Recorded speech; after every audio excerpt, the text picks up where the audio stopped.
Lourdes García Cebrián es la siguiente ponente. Es psicóloga, orientadora escolar. Creo que trabaja en un instituto también. Y la ponencia es una mirada sistémica a mi instituto, como veis, ¿no? Bueno, nos vamos a poner de pie también. Buenos días a todas y a todos. En primer lugar, y como la pedagogía sistémica es la pedagogía del agradecimiento, pues quiero agradecer a la organización de este congreso que me haya permitido estar aquí y contribuir con mi granito de arena en esta mirada. Y también quiero agradecer de una manera muy especial, tendría que agradecer a muchas personas, pero es imposible, a Teresa Barón, que está aquí, que gracias a ella y a su impulso y facilitación, pues pude hacer la formación de pedagogía sistémica, y a Antonia del Castillo, de la Montera de Sevilla, que la considero mi maestra en este apasionante camino. Cuando leí el título de mi intervención, Una mirada sistémica a mi instituto, lo primero que sentí es que para poder mirar sistémicamente a mi instituto, primero he tenido que mirarme a mí misma. Y de ahí quiero partir. Para mí la pedagogía sistémica me ha ampliado enormemente el horizonte. Y he conectado claramente con que todo lo que hago tiene que ver con mi historia y con mis raíces. Y este trabajo también. Bueno, para mí Concepción Arenal, pues una mujer absolutamente innovadora en el siglo XIX, y ya decía una frase de abrir escuelas y se cerrarán cárceles. Para mí la escuela sigue siendo hoy día, a pesar de los pesares y de la complejidad tan grande que hay ahora mismo en el sistema educativo, y en secundaria no quiero ni contar, sigue siendo un lugar de auténtica transformación. En la escuela tenemos que enseñar a sanar, tenemos que enseñar a vivir de la mejor manera posible. Y la pedagogía sistémica, entre otras muchas fuentes de las que yo también, digamos, me he nutrido, pues una de ellas. Entonces, quería seguir con este espíritu de transformación tan importante. Bueno, la mirada a mí misma. Para mí, inclinar la cabeza ante mis padres me ha dado fuerza y energía. Yo he hecho bioenergética, he hecho gestal, he hecho los SA 2 veces, no una, sino 2. Y para mí, la formación de pedagogía sistémica me dio algo que fue fundamental, fue como un esqueleto, como un anclarme a mis raíces, porque necesitaba sanar mi alma, necesitaba orden en todo lo que era mi sistema familiar, y eso me lo ha permitido la pedagogía sistémica, y dar las gracias también me ha permitido pertenecer. Yo estoy convencidísima que la solución de la educación es el fortalecimiento de los docentes.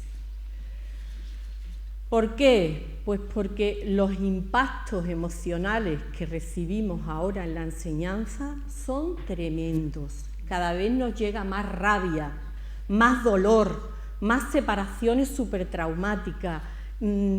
El docente, y en este caso yo soy orientadora de un instituto de secundaria, tenemos que estar muy limpios para poder manejar todo esto. Si no se produce lo que comentaba antes la compañera, ¿no? Un endurecimiento tan grande que te quemas y dices, bueno, es que esto es imposible, esto es un caos en el que yo no me puedo mover. Yo estoy tan convencida de eso. Yo estuve 8 años en el Centro de Profesorado de Sevilla, de asesora, y durante esos 8 años la mayoría de los cursos que organicé iban en esta línea. Bueno, para mí la pedagogía sistémica ha implicado ampliar la mirada. Yo he integrado o incluido las emociones, el cuerpo, la espiritualidad, porque para que se produzca el proceso de enseñanza-aprendizaje hay una cosa que es muy simple, pero a la vez muy compleja. Hay que mirar al alumnado. Y lo perdemos de vista en muchísimas ocasiones. estamos pendientes de la rivalidad con el equipo directivo, que hay que ver cómo son, que se han creído, que la administración, que cada vez más horas, que no sé qué. Estamos casi todo el tiempo en la pelea en los centros educativos y perdemos de vista el verdadero sentido de la enseñanza, que es mirar al alumnado de la manera más limpia posible. Yo en mi instituto, a lo mejor mucha gente ni siquiera sabe que yo he hecho el tema de la pedagogía sistémica, pero como tengo la gran oportunidad de tener reuniones con los tutores todas las semanas, de primero, de segundo, de tercero, de cuarto, pues estas cosas las voy comentando, las vamos diciendo y ya los propios tutores y tutoras, uy Lourdes, que estamos perdiendo de vista, que tenemos que mirar al alumnado, que ya nos estamos liando, que si la madre, que si el padre, que si el jefe de estudio, hay que ver lo que me dijo ayer. Entonces eso es fundamental, porque esa mirada amorosa, esa autoridad amorosa, no hay otra manera de que el alumnado te lo reconozca si tú no lo estás mirando.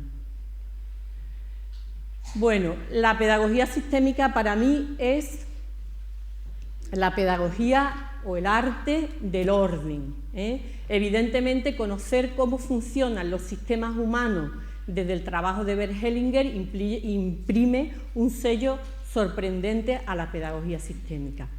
No voy a entrar en detalle, evidentemente, por el tiempo que tenemos, en explicar cada una de las cosas que hacemos en el centro, pero sí quiero decir, y por lo menos nombrar, que los órdenes del amor, de la escuela, de la ayuda, el tenerlos muy claro y su transgresión o cumplimiento me han permitido ver cómo nos tenemos que situar en el instituto.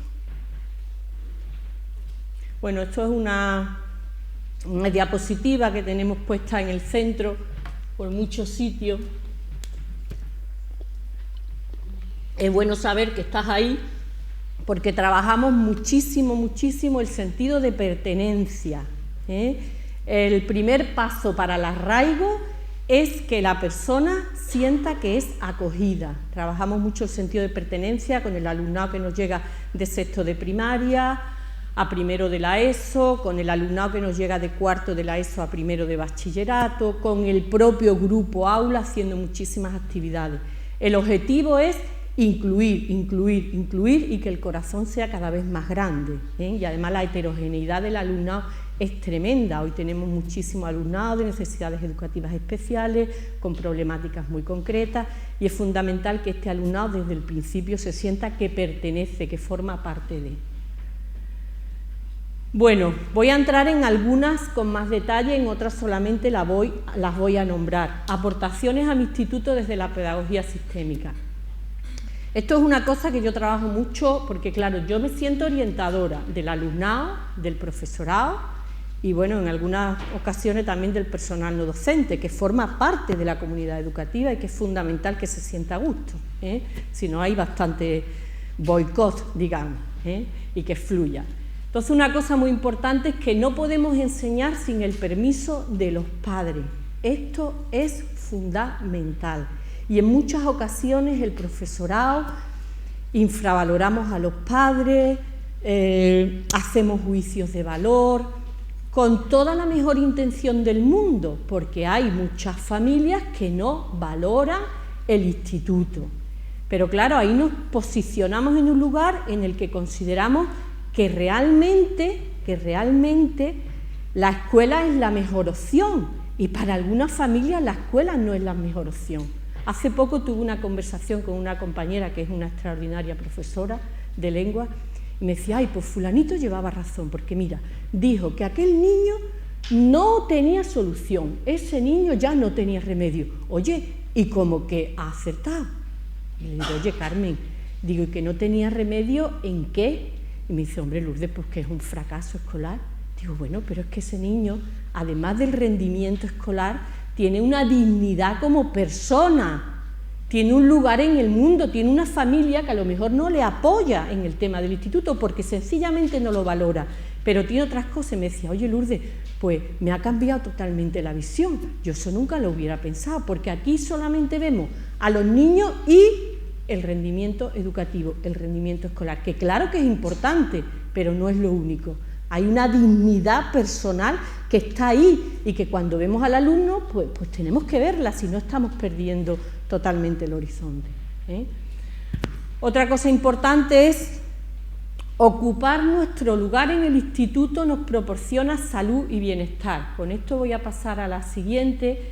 La compañera anterior también lo ha comentado un poco. Mirad, a mí esto me ha dado mucha luz porque como yo trabajo también con el profesorado, pues digamos así podríamos dividirlo en tres grandes grupos, ¿no? Mirad, para sentirnos bien en el aula es importante que tengamos claro que es una actividad laboral y que vamos a hacerla de la mejor manera posible, con entusiasmo, con ganas, pero que no puede compensar carencias de nuestra vida cotidiana, porque si es así, entonces vamos a perder el lugar y podemos enfermar, y se está enfermando mucho en el sistema educativo, muchísimo. Hay grandes profesionales que empezaron con mucha ilusión, como decía la compañera, y que al llegar a los 50 empiezan a tener 10.000 problemas, ¿eh? Entonces hay como tres grandes grupos, ¿no? El profesorado que compensa en el aula una vida insatisfactoria, por lo que sea, y que normalmente eso da lugar a estados depresivos, ¿eh? En mi centro, por ejemplo, hay una compañera ahora mismo que es ese perfil claro, ¿no? Una persona que se ha trasladado a Sevilla porque tenía un novio, ha llegado, el novio la ha dejado y está muy perdida, ¿no? Entonces está haciendo cosas un poco bárbaras con la clase. De hecho, hace poco me dijo la directora: oye, Lourdes, ¿por qué no hablas con ella y tal? Una persona receptiva, y pude hablar. Pero bueno, quiere compensar toda esa parte en la que ella ahora mismo se siente muy perdida con el tema del aula, ¿eh? El profesorado que se cree mejor que los padres y pretende darles un modelo mejor que el familiar. Pues hay muchísimo profesorado así, ¿eh? Normalmente, dependiendo del centro donde estemos, el profesorado somos de una clase más o menos media y muchas veces nos llega un alumnado que son de otro tipo, de origen social, que no valora lo que estamos haciendo y que nosotros nos consideramos mejor, ¿eh? Entonces eso, pues lógicamente da lugar también a somatizaciones, a contracturas, a dolores de espalda, porque estamos en un lugar que no nos corresponde, ¿eh? Y después otro profesorado, que es el profesorado que no acepta ni a su alumnado ni a sus padres. Y entonces es el síndrome del profesorado quemado. Esto se ha dado mucho con el cambio de enseñanza, ¿eh? Yo estoy en un instituto, un antiguo instituto de bachillerato de muchísimo prestigio, que cuando llega la nueva ley educativa de hace ya muchísimos años, pues ahí entra alumnado de primero, segundo de la ESO, con 12 y 13 años, y de otras zonas que no están donde está el instituto. Entonces, no hay personas que se han ido en mi instituto, a mí me cuentan, yo eso no lo he vivido, yo llevo 7 años en este centro. Hay profesores que se han ido diciendo: me voy y no quiero volver a pisar esto nunca más, porque el cambio de la LOCSE ha sido tan horrible que estoy absolutamente traumatizado. Se han enfadado, no han aceptado que tenemos un alumnado nuevo, heterogéneo, más pequeño, de unas clases sociales diferentes a las que se tenían. Entonces eso lógicamente hace que te quemes y que sufras muchísimo. Bien, el tema de la pertenencia. Con el tema de la pertenencia ya os digo que hacemos muchas actividades, pero yo me voy a centrar en una de ellas. Trabajamos con un proyecto, lo coordino yo, que es el proyecto del alumnado ayudante. Se seleccionan en los grupos, el propio alumnado los elige a 3 alumnos o alumnas, la única condición es que sean chicos y chicas, porque en estas edades es muy importante. Y bueno, yo hago la formación con el alumnado y tal, y parte de otras muchas cosas, trabajamos los órdenes de la ayuda. Esto se me ocurrió a mí hacerlo hace 2 años. Digo, pues yo voy a empezar a trabajar con el alumnado los órdenes de la ayuda, porque a mí me parece muy importante. Además, siendo el alumnado ayudante, pues que lógicamente pues está en sintonía total, ¿eh? Y esto al alumnado le da una claridad tremenda, porque hasta ese momento no sabían muy bien, pero ahora ya lo tienen clarísimo. Trabajo que lo importante es estar en mi lugar y desde ahí dar la ayuda. Y ellos y ellas saben que su lugar es escuchar a los alumnos y alumnas que tengan dificultades e intentar no darle consejos, sino intentar que la persona, sus compañeros o compañeras, con su propio recurso lleguen a una solución. Si los problemas son muy graves, pues ya saben que no lo tienen que derivar, a la orientadora, al tutor, jefe de estudio y tal. Otra cosa importante que trabajamos, y lo ven con una gran nitidez, y es que no podemos dar lo que no tenemos, y por eso desde ahí trabajamos con el alumnado todo el tema del crecimiento personal. Pues yo qué sé, trabajamos, por supuesto, el tema de las emociones, trabajamos el genograma, trabajamos el tema de los apellidos, trabajamos muchísimas actividades. Que la ayuda sea solicitada, esto también es muy importante. Antes a lo mejor iban, mira, es que he visto que fulanito, no. La ayuda no tiene cabida si la persona no la solicita. Y si tú consideras que alguien la solicita y no te la ha pedido, le tienes que pedir permiso. También es fundamental. Que la ayuda es de adulto a adulto. Evidentemente los adolescentes no son adultos, pero sí que tiramos de la parte más responsable, la parte más adulta, la parte más sana de esa persona, para que no se produzcan los típicos cuelgues o la típica victimización. La empatía sistémica, esto es algo también importante. Yo siempre he trabajado con el alumnado la empatía, pero desde que hice la formación de pedagogía sistémica, la empatía sistémica es algo mucho más amplio, porque es ver a tu compañero o tu compañera, pero no desde tu visión, sino desde su contexto, desde su familia y sin hacer juicios de valor, que es muy importante. Y esto el alumnado lo entiende perfectamente. Estoy hablando de alumnos de primero y segundo de la ESO. Y después dejar el problema en el instituto, contacto retirada, porque algunos decían, ay profesora, pues yo es que ayer me fui, y entonces trabajamos con dinámicas también el contacto retirada, el presente, el aquí, el ahora. Bueno, en el tema de la jerarquía no voy a entrar, en el equilibrio entre dar y tomar tampoco, aunque también hacemos algunas cosas. Mirad, esto es una pancarta que todos los años el alumnado ayudante elabora y se pone a la entrada del instituto. Si ponemos un granito de arena, nuestra convivencia será buena. Cada año se inventan un lema diferente y ahí están las fotos de todo el alumnado. También reciben a los de sexto de primaria, se hacen muchas actividades. Bien, bueno, otra cosa en la que me voy a centrar es en el tratamiento que yo hago al alumnado en mi despacho como orientadora, al alumnado que tiene dificultades de aprendizaje. A mí el alumnado me lo remiten las tutoras y los tutores, yo lo veo en mi despacho, ellos me hacen una breve descripción de lo que le ocurre. ¿Cómo me sitúo yo cuando me mandan a un alumno o alumna con dificultades de aprendizaje? Bueno, lo primero que tengo muy claro, y en eso la pedagogía sistémica también me ha ayudado muchísimo, es que me sitúo con un profundo respeto hacia ellos o hacia ellas y también hacia su familia, pensando que la familia que tienen es la mejor que le ha podido tocar, porque normalmente estos niños vienen de familias donde hay muchísimas dificultades, muchísimos problemas, muchísimas peleas por generaciones y generaciones, muchísimas peleas entre los padres. Y hay algunos aspectos comunes que he observado en este tipo de alumnado. Primero, que están muy confundidas, y que eso hace que no se muevan, que no muestren interés. Y tal como nos dice Bert Hellinger, la vida es movimiento, y hay dos tipos de movimiento, hacia la vida o hacia la muerte. Y la confusión impide el movimiento, por lo tanto aquí hay que intentar dar algo de claridad a estos adolescentes. Esta confusión, por mi experiencia también, tiene que ver con el padre o con la madre y son el síntoma de que algo no está resuelto internamente. En general, en estos casos, los padres están mirando a otro lado, no están mirando a sus hijos, y los hijos necesitan que los miren para cubrir sus necesidades. Esto además tiene una dificultad especial en la adolescencia.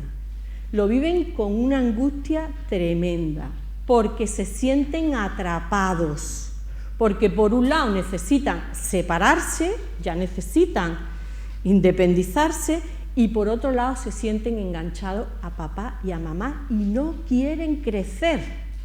Eso lo veo todos los días, pero bueno, este niño, esta niña, ¿y por qué no estudia? No quiere crecer. No quiere ir hacia adelante. Bueno, ¿cómo trabajo yo? Bueno, yo soy consciente de que yo no estoy en un encuadre terapéutico. Yo soy orientadora de un centro y no soy terapeuta en el centro. Eso es muy importante también que lo tenga en cuenta. Bueno, pues yo intento que estos chicos y estas chicas tomen a papá y a mamá en su corazón y que tengan permiso para hacerlo. Y ahí entran también las familias, ¿eh? Una madre que tiene un buen concepto del padre, pues lógicamente le está diciendo a su hijo, consciente o inconscientemente, que no sea como él, ¿eh? Entonces muchas veces, el otro día por ejemplo tuve una conversación con una madre y además cada vez tengo más claro que cuando yo le hablo al padre o a la madre desde el corazón, pues lo reciben muy bien, porque yo le digo, mire, esto es lo que yo opino, a lo mejor estoy equivocada, pero yo necesito que usted deje de hablarle mal a su hijo de su padre, aunque haya sido un irresponsable. Porque es verdad que en muchos casos hay mucho abandono de padres que desaparecen, que no están, ¿eh? Pero su hijo necesita tomar en su corazón a su padre y a su madre. Ay, sí, pero es que yo he intentado hacer de los dos. Y yo le digo, ¿pero usted cree que eso es posible? Pues no. Le dice, pues no, mire usted. Yo me doy cuenta que eso no es posible, que hay una parte que yo he hecho, pero que hay otra parte que es imposible de hacer. Entonces, de alguna manera, yo intento facilitar ese permiso para que ese niño, que además en plena adolescencia necesita mucho el acercamiento de su padre, si no es de manera física, si al menos internamente pueda tomar a su padre en el corazón. ¿Mm? Lourdes, sí. 2 minutos. 2 minutos, bueno. Pues mirad, vamos a ver. El cómo trabajo, bueno, el procedimiento general con objetos, yo trabajo sobre todo con muñecos, también ahora estoy empezando a trabajar con fieltros y con tela. Bueno, lo primero que trabajo es la información evidente, al principio es como si vieran a otra familia por la tele, ¿qué le dirían? Lo segundo es qué sensación tienes cuando ves a mamá aquí, a papá allí, los llevo al cuerpo, qué es lo que sienten. Lo tercero, si veo que lo pueden hacer, que se pongan en el lugar de su madre o de su padre, y después ya yo, aquí por ejemplo, esta es una alumna de 15 años, es la que está en medio con el hermano. Esta niña la madre tuvo una depresión tremenda cuando nació su hermano, ya tenía 3 años, y la niña se ha criado con los abuelos, con el abuelo, con la abuela paterna. Entonces, bueno, yo le preguntaba y decía, bueno, aquí estamos mi hermano y yo, en medio de muchísima gente que no sabemos qué hacer ni dónde ir, ¿eh? ¿Y tú cómo te sientes?, me decía la niña. Pues yo me siento abandonada y me siento perdida. Y además ahora en la adolescencia, mi abuela, como no puede conmigo, me ha llevado con mi padre, ¿eh? ¿Y tu padre cómo se siente? Bueno, pues mi padre se siente desbordado porque desde que nacimos está con otra pareja y nos ha visto de vez en cuando, pero realmente no nos quiere tener en su casa. En fin, me van contando todo y yo a partir de ahí pues siempre intento que terminen. Intento siempre cerrar de la mejor manera posible. Yo tengo muy claro que yo no puedo abrir heridas que yo no pueda cerrar, ¿eh? Entonces intento siempre que en la medida de lo posible y hayan hecho lo que hayan hecho los padres, intenten agradecerle lo que le han podido dar. Y que bueno, que en su corazón de alguna manera pues se reconcilien con ellos y con ellas. A veces las situaciones son muy duras, pero por mi experiencia el alumnado se le abre, digamos, un camino, se le abre una luz, ¿eh? Y con esto termino. Muchísimas gracias.